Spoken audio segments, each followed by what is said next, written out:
Okay, guys, there's this issue that's been on my head for some time, and I really want us to. Can we come into a normalization? Can we normalize this fact that rent in this town is really, really increasing drastically, and which is not helping most of us? How can we pay a huge and a hilarious amount of money for a house that when you enter the house you can't even find one thing and say this is what I am paying for? You can't find one thing and said, okay, because of this thing, that is why I'm paying this kind of money in this house. We are making life miserable for most of the people that they have not reached that extent of owning a house on their own. We are making life miserable for them. I am one of them.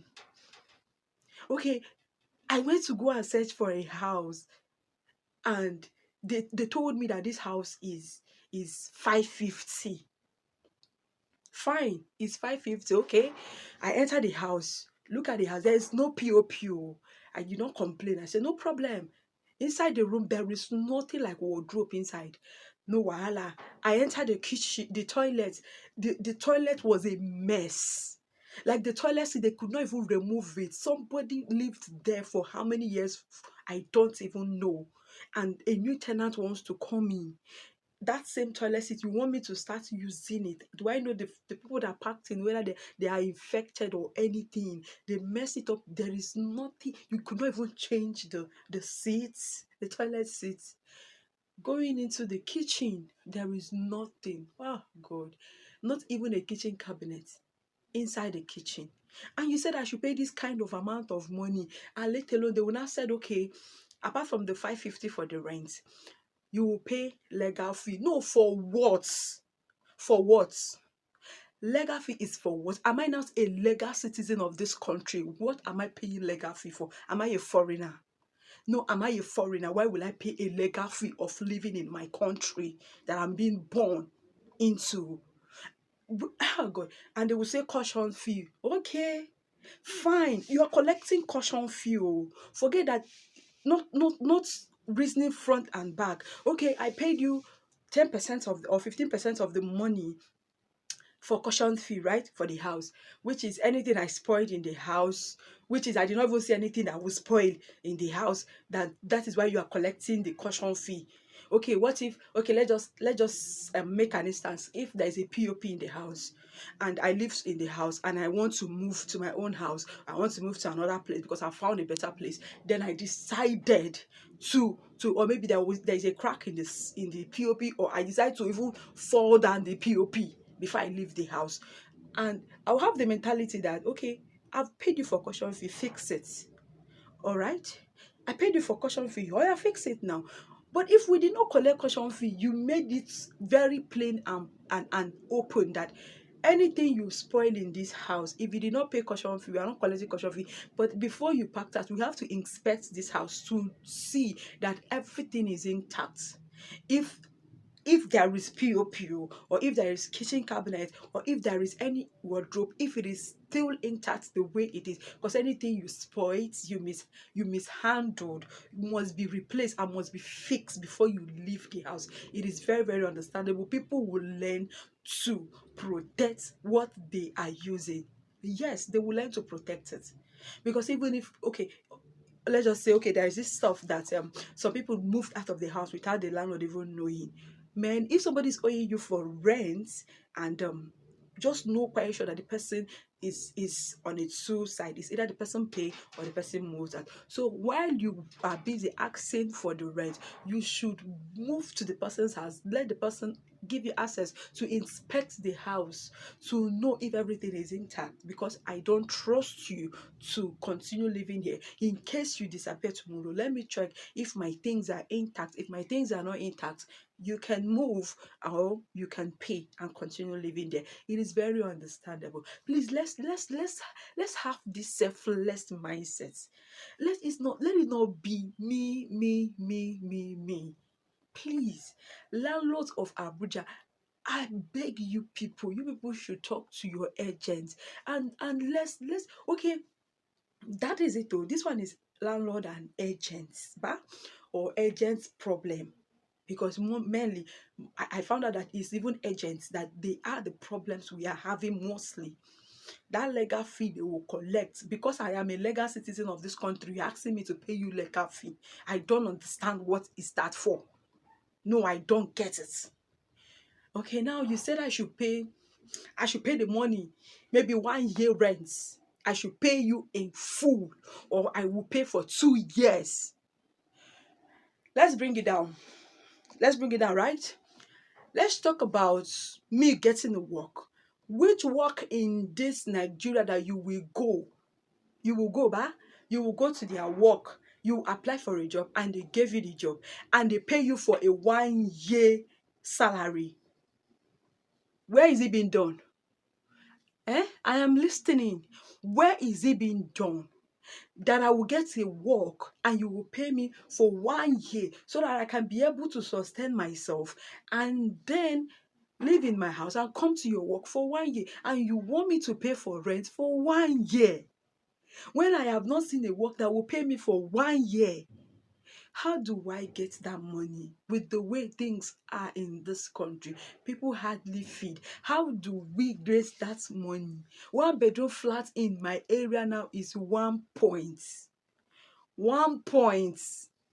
1 point.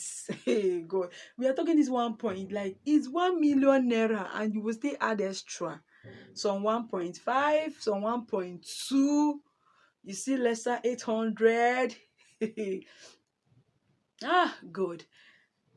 2 bedroom is like 2 million now. Hey, God. See the kind hilarious amount of money. I beg, which work will I start working and start gathering this money to reach 1.2 million? Then I'll gather it and give you for 1 year rent. When? When, I beg? Ordinary Cameroon here. Ordinary Cameroon here, they pay rent monthly. They pay rent monthly. We want to be a developed country. We want to see our country developed and we want to have this sustainable environment. And look at what we are inflicting. And we don't want to change this fact. I grew up to see this. And I learned that abroad that we want to grow to an extent of having a sustainable economy and everything working perfectly fine, people living their lives. You can hardly dictate this one is poor and this one is rich, having a sustainable environment, a developed country. We are looking at them and we don't want to emulate those things that make them to reach there. They pay rent monthly in abroad. They don't pay rent yearly in abroad. Of course, I work monthly salary. Out of my monthly salary, okay, I earn 50,000 naira. When I have a monthly salary work I'm earning or a business I'm doing, I have it in mind. Let me just forget about business. Let's talk about monthly salary. I work a monthly salary and I'm being paid 50,000 naira and I'm living in a house. Out of I collect my salary, I will know that I will pay my house rent. I have already calculated. I will remove my house rent and pay for that month or the next upper months. I can pay 2 months and I can pay 1 month. So if I decide to pay 3 months, if I decide to pay 6 months, is left for me. If I decide to pay 1 year, is left for me. But let it be that people pay rent monthly. So there are so many houses, there are so many buildings. They are busy. People are busy building houses everywhere. And nobody is living inside it. There is 1 hectare of estate near my house. Nobody is living there. Nobody. The day I decide to pack my bag now and go and live there, that is when the owner will come aside and say, who give you the audacity to live there? Who give you the impetus? Who give you?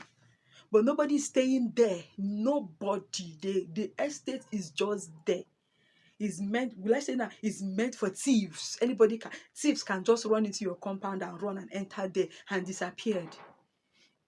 Is meant for, nobody is there, nobody do, because they don't want to collect monthly rent, so that they can fix the house and people can have homes to live. Many are homeless, many are living in attached house. You will see a family pack their things to go and live and attached with another fellow, when there are homes, their house is built. House is built. I feel like crying. House is built, wasting. Nobody's living there. Houses are wasting. Nobody's staying there. I feel like crying. Houses are wasting. And they are calling hilarious amount of money. Hilarious amount of money for rent. Where do I get it from? Where do we get it from? We do our business day by day, and you can hardly sell. Go to businesses. They are building plazas everywhere. They paid 1 year rent in a plaza, and the next year you can't see that business stand. The business will close down. Just 1 year rent. 1 year. The business will close down. They are building plazas, putting millions of money in it. Putting millions of money in it. We understand that you work so hard to build the investments. You invested your money in the houses. We understand that fact. But please, can we be selfless? Can we just be selfless in this country? Can we eradicate poverty in this country by looking inwards, by looking at our fellow human beings suffering and decide to help? Can we give homes to the homeless? Can we make our rent affordable for the living?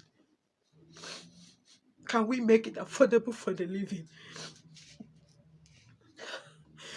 You put so much amount of money in a house that there is nothing, no kitchen cabinet. In fact, if you live there for 2 months, 3 months, the borehole is spoiled. And the people living in the compound will start running helter-skelter to fix it. Can we normalize this in this country? Can we achieve this by making people live the best life they wish they want to live? Many of us want to relocate. Many of us want to move from the house we are staying to a better house, but we don't have that huge amount of money to pay for the better house. And you said you want the country will be nice, the country will be okay once again. We pray a lot, we talk a lot, and there is nothing, no actions being done. Landlords, we understand you invested your money in it. We understand that you saved to build your empire, to build your plaza. We understand the fact. But please, you can't get all that money in just 1 year. You have built it, you have built it. It's in your name, it's in your name. You will collect that money till you die. It is your house, it is your investment. It is one of the greatest investments you can do, apart from investing in a life. Investing in someone is another investment. But for the fact that you have built your investment, even if you retire from your work, you are still getting this. Yes, we understand you. But please understand our plight also. Understand where we are coming from. We need a shelter over our head. We need a roof over our head. And we want you to make it affordable for us to be able to pay. Okay, all I'm saying is, let's make our rents accessible, affordable for everybody, especially for those that can't afford to build their house presently. Let's make it affordable. So please guys, I want you to guys to share this video. Share this video guys. Share it. If you know that I have spoken well or have talked one or two things that you too have experienced, please let's share this video. Let's share this video. Use comment on the comment section and let's interact. Tell us, let's tell ourselves the truth. Let's tell ourselves the truth. Where is it paining you? Where this is where it is paining me. That is where I have to unleash it in this video. It's paining me. That is where my anger is. So please guys, let me hear you on the comment section. This is the first time of coming across my videos. My name is Perpetual Orji Chidima Joseph, and I am also called Pepe T because that's my business name. I'm into hairs, affordable hairs, luxury hairs, any hairs of your choice. Please don't forget to like, comment, and share this video. I repeat, share the video and subscribe to my channels. It means a lot to me. Thank you and bye. God bless.